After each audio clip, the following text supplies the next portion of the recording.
Bueno, Sol me asignó este tema, ella está enferma, es el motivo por el cual me voy a ocupar yo. Es un tema muy difícil, en el cual les pido ante todo misericordia.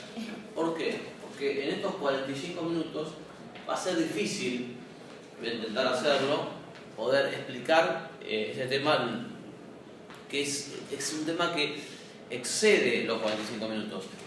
Muchos pensadores a lo largo de muchos siglos han intentado profundizar este asunto. Entonces, imagínense que 45 minutos va a ser difícil.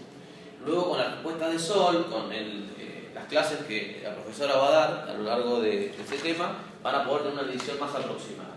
Pero entiendan que muchas de las cosas que vamos a decir ahora necesariamente van a estar incompletas porque el tema no entra en 45 minutos. ¿Sí? Bien.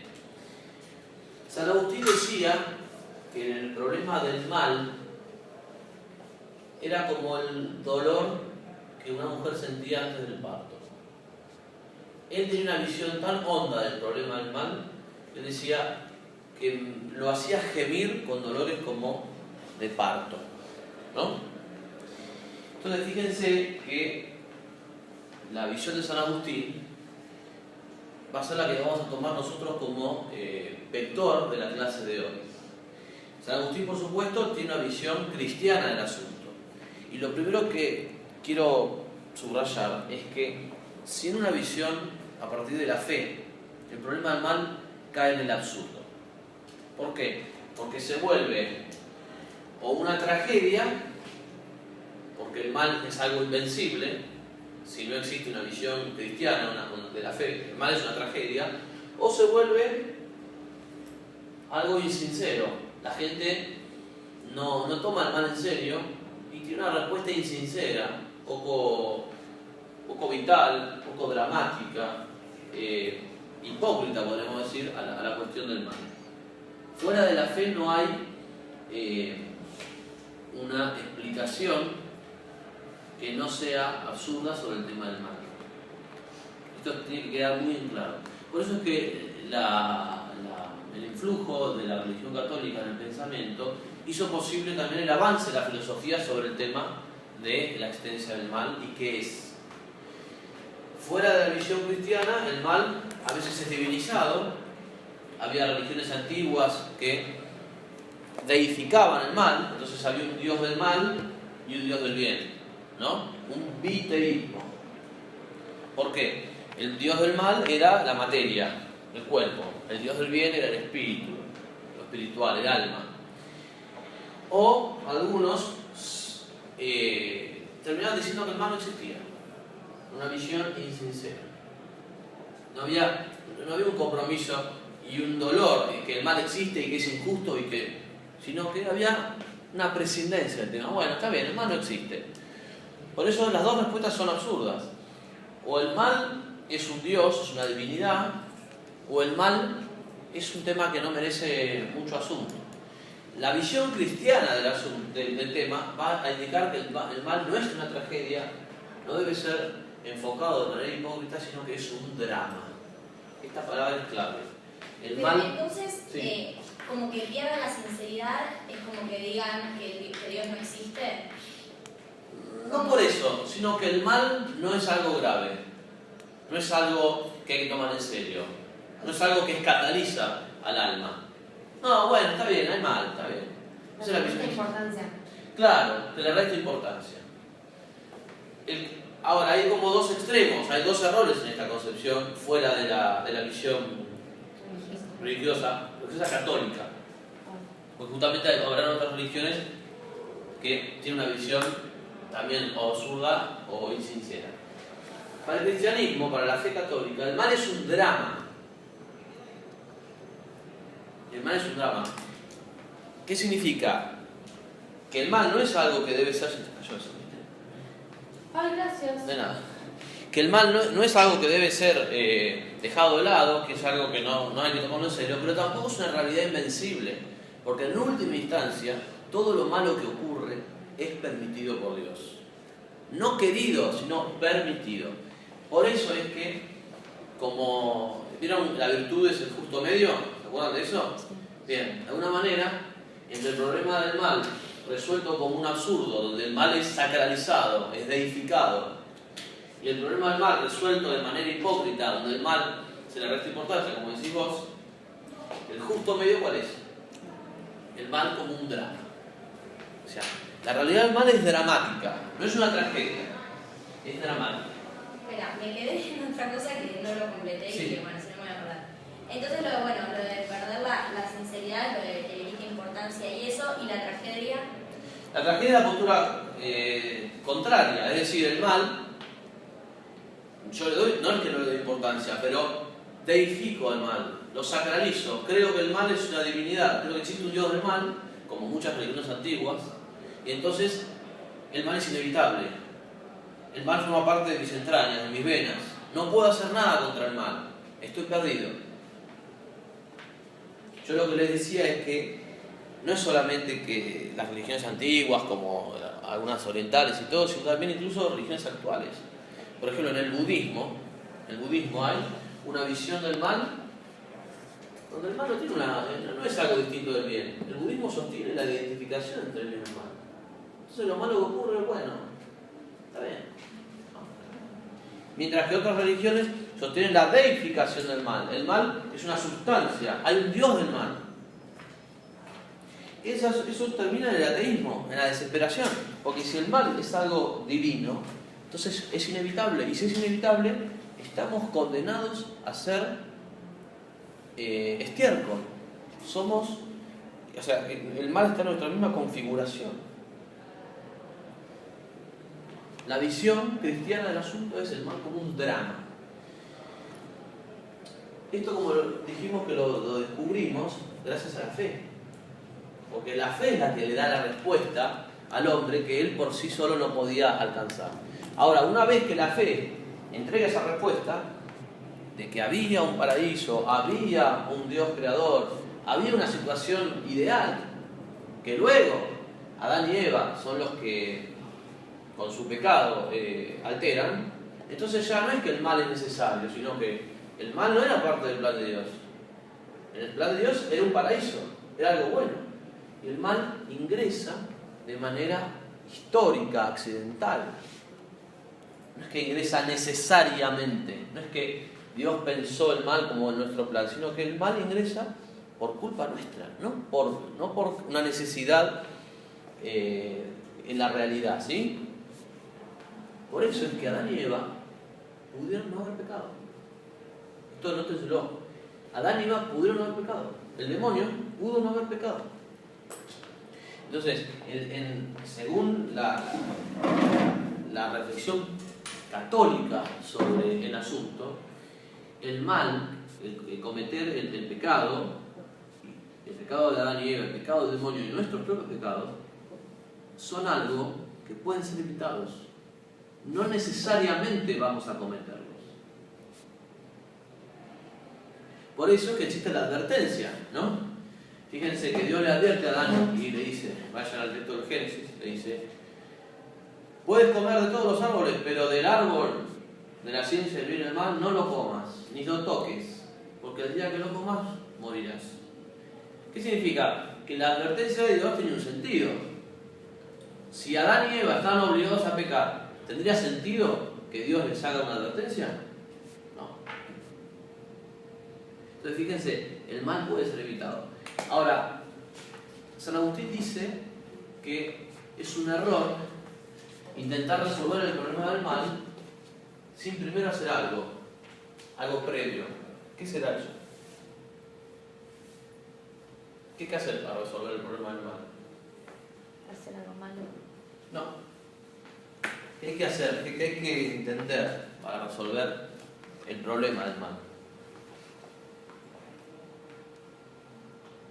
Cuando hay una discusión entre dos personas, suponete, yo discuto sobre un asunto con vos, firmamos un papel, y vos decís que el papel te obliga a una cosa, y a mí yo digo que el papel me obliga a otra. ¿Qué hay que traer a la discusión para poder asegurarnos? La verdad. La verdad. O sea, ¿qué hay que traer a la discusión? Hay que traer... Si estamos discutiendo sobre lo que dice un papel, ¿qué hay que traer? El papel.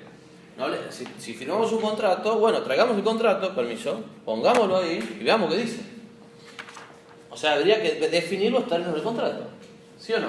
Bueno, ahora, sobre el tema del mal, ¿qué hay que hacer antes de pensar cuál es el origen del mal? ¿Qué hay que hacer? Si estamos viendo cuál es el origen del mal, ¿qué hay que hacer antes? Ver qué es el mal. Muy bien. Definir el mal.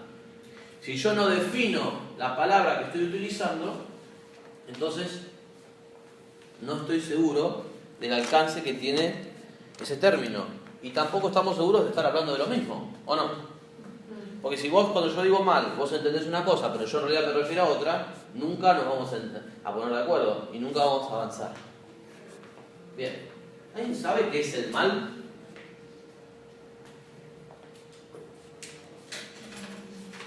¿Recuerdan? Formación así secundaria, Creo que debería primaria. ser de una manera, pero no lo es. Muy bien, una primera aproximación, Santoleri. ¿Qué más? Es un no ser. Bien, ¿dónde lo sacaste eso? Los apuntes. De Sorgi, muy bien. ¿Qué más recuerdan? Es la ausencia de algo. Muy bien, ¿qué más? Ah, igual yo lo digo. Bien, acá habría que distinguir entre ausencia, carencia y privación.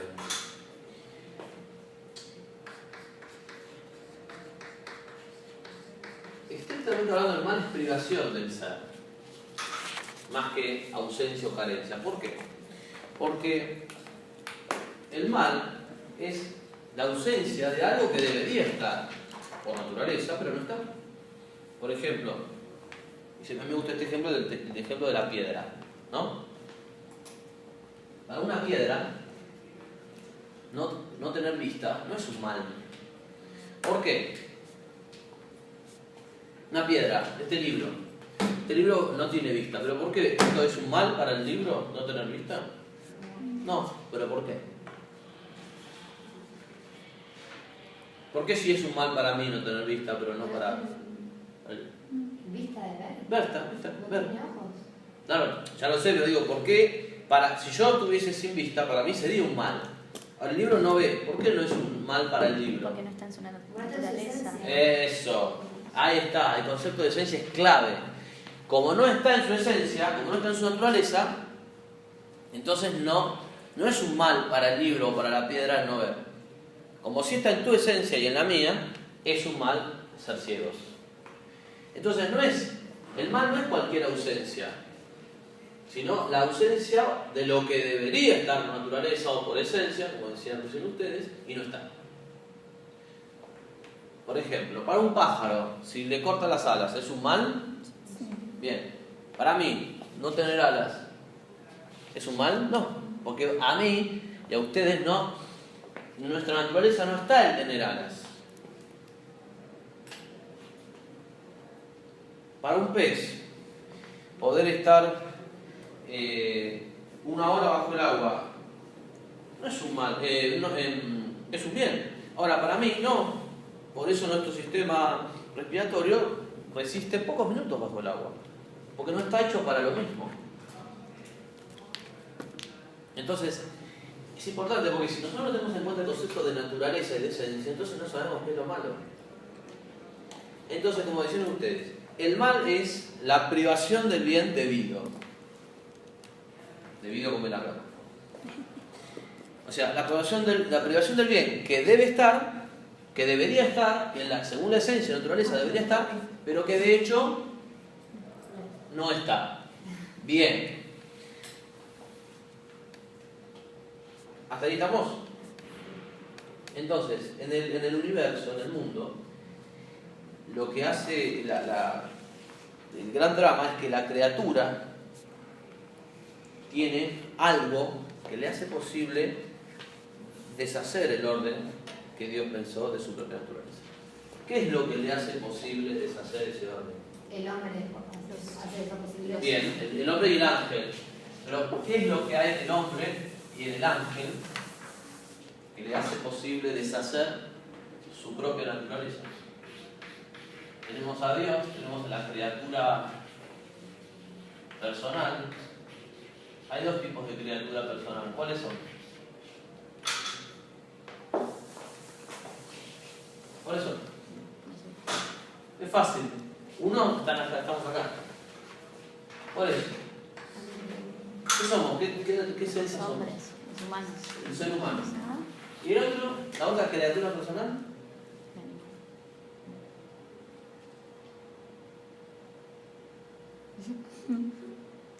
Además de Adán y Eva, ¿quién cometió un pecado antes de Adán y Eva? Antes de Adán y Eva. No eran seres humanos. ¿Qué eran? Pero tampoco eran Dios. ¿Qué eran? Ángeles. ¡Los ángeles! Muy bien. Pájaros no, los pájaros son los que algunas tenían en la cabeza. Bueno, pajaritos en la cabeza. Bien, los ángeles. ¿No? Ahora, cuando el ángel hombre son personas. Son personas. Ahora, hay algo que hace posible que el hombre y el ángel alteren el orden de su propia naturaleza. ¿Qué es? Algo que existe en Dios, pero no existe en los animales.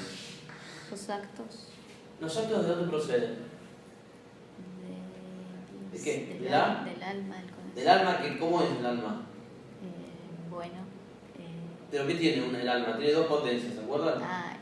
Voluntad y inteligencia. Bien, ¿y la voluntad cómo es? Tiene una palabra, una cualidad la voluntad.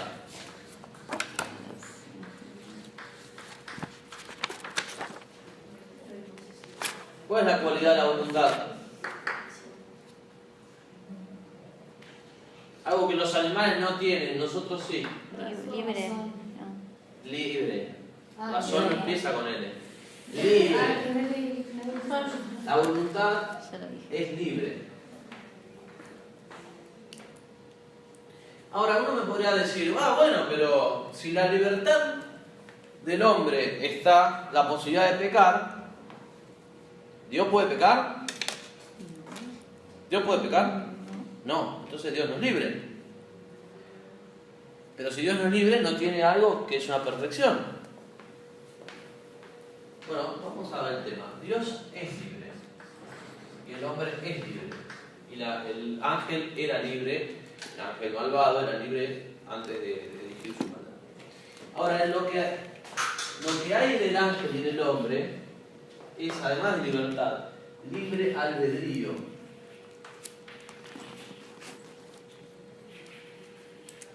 El libre albedrío es la capacidad que el hombre tiene de razonando, elegir su propio destino. Ese libre albedrío es bueno. Entonces, lo que hace posible el mal, pero en sí mismo es bueno, es el libre albedrío. Porque Adán y Eva, el demonio también y los otros ángeles, estaban llamados a amar a Dios libremente. Dios no es que les dijo, los obligó a amarlo. Porque el amor no puede ser bajo obligación. Si ustedes agarran a alguien, ¿no?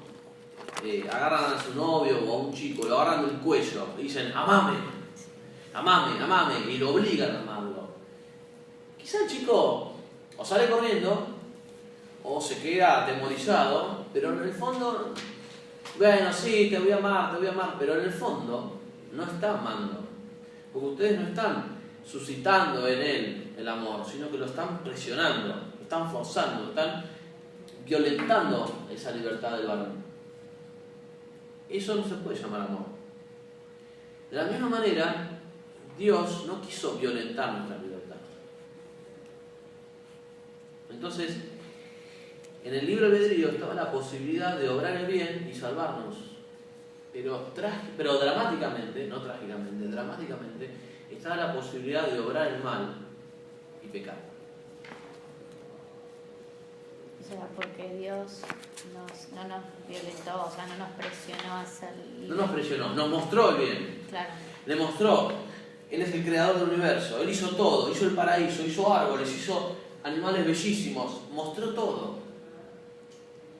Y le dijo, le prohibió una sola cosa, no comas de ese árbol. Y el hombre cayó. Pero si ustedes quieren, fue mucho peor el pecado del demonio. Porque el hombre cae tentado por el demonio que le dice, no vas a morir. ¿Se acuerdan de ese texto? De Génesis. Se le acerca el demonio y le dice a Adán y Eva, así que Dios les dijo que no podían comer de ningún árbol.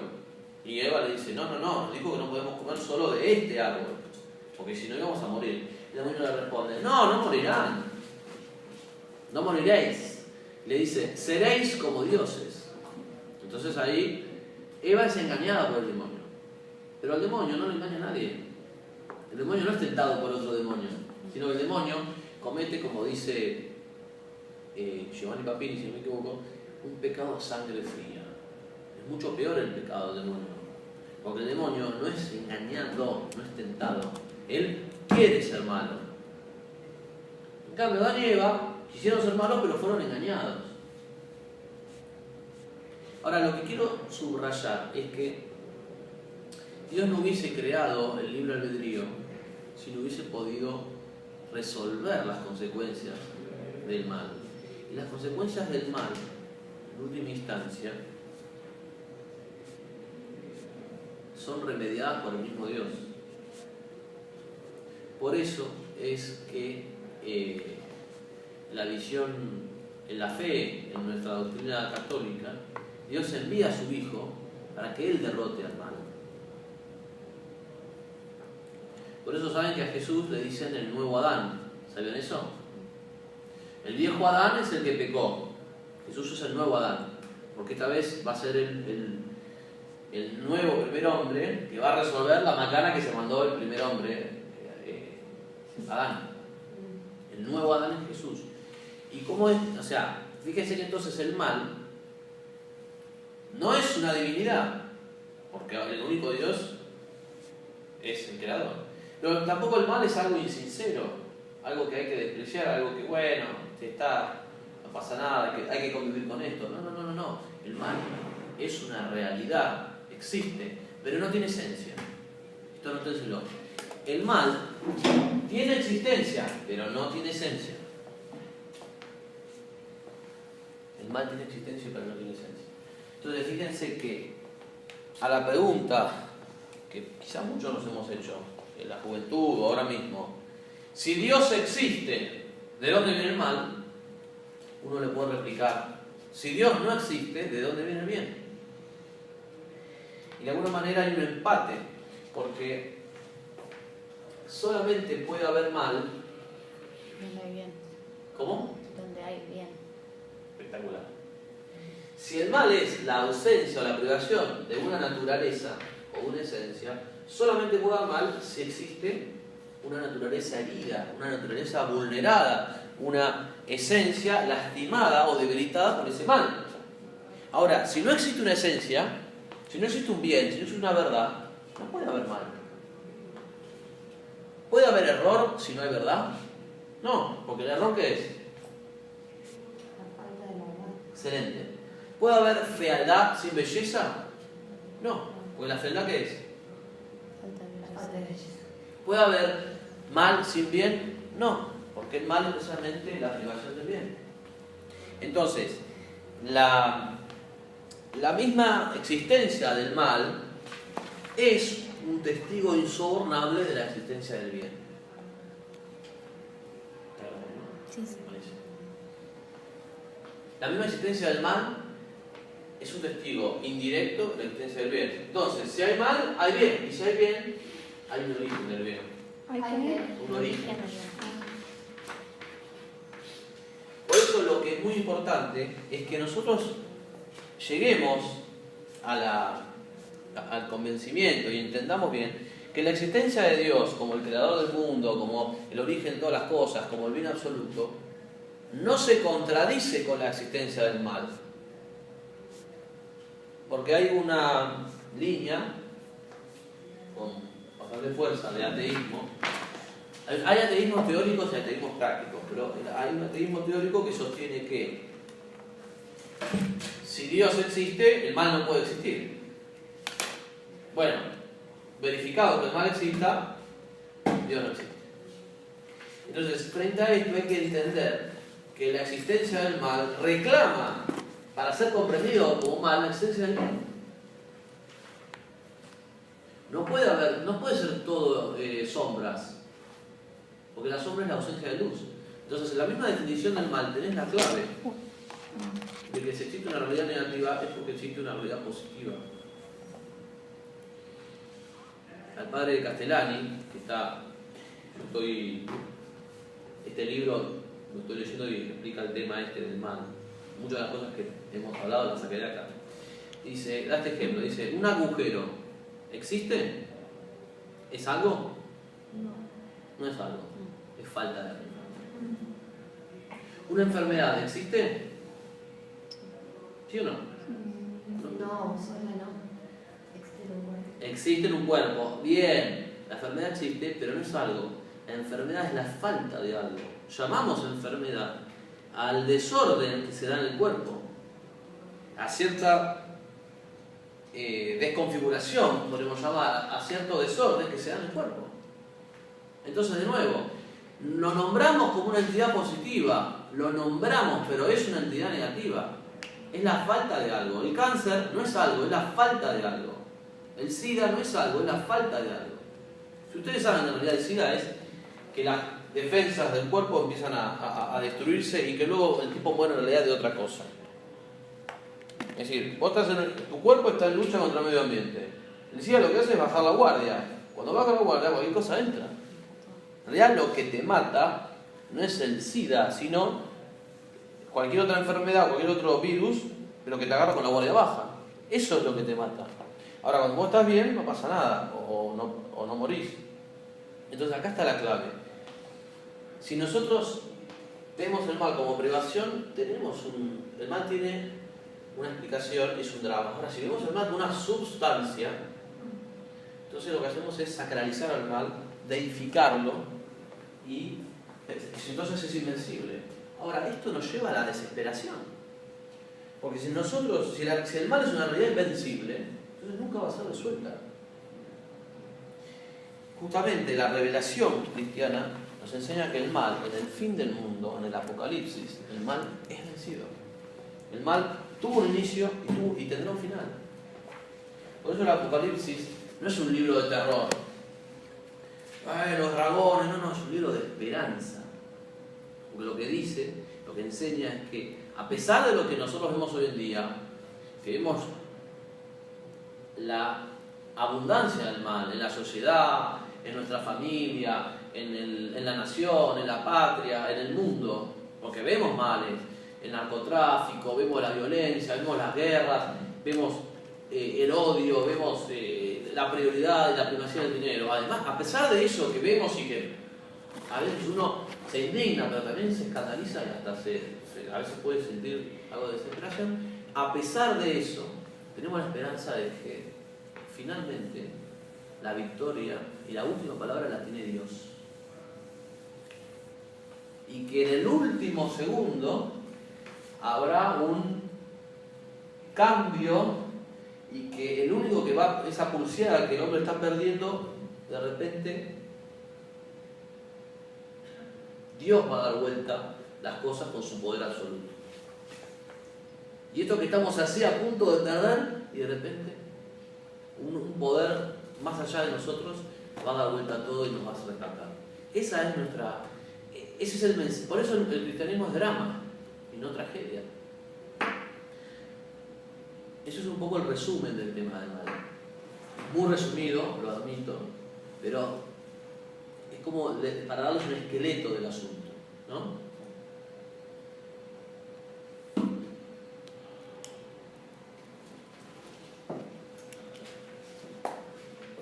¿Preguntas? ¿La costa usted? Bien. ¿Bien?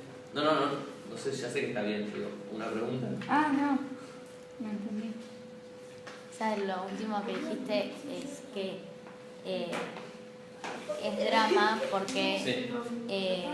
Dios viene y es como que da vuelta a las cosas. Si sería tragedia, termina mal. Exactamente. Eso. Exactamente. Fíjense que la tragedia griega, esto pasa Sí, pero muy eso lo bien, pensé, muy bien. sí. En la literatura, digamos, antigua, el hombre está condenado. El hombre necesariamente le va a pasar esto, y por más que escapa a su destino, termina. Como Edipo. Exacto, ahí está. Fíjense, por eso, lo que sería una tragedia no es que el mundo no llegue a su fin, porque el mundo va a llegar a su fin. Lo que sería una tragedia es que nosotros nos quedemos fuera de esa restauración final de Dios. Por culpa nuestra, por culpa de nuestra libertad mal usada. Justamente cuando la libertad se deforma, ¿cómo ya no se llama libertad? Tiene otro nombre. ¿Se acuerdan cómo se llama? Cuando la libertad está mal usada.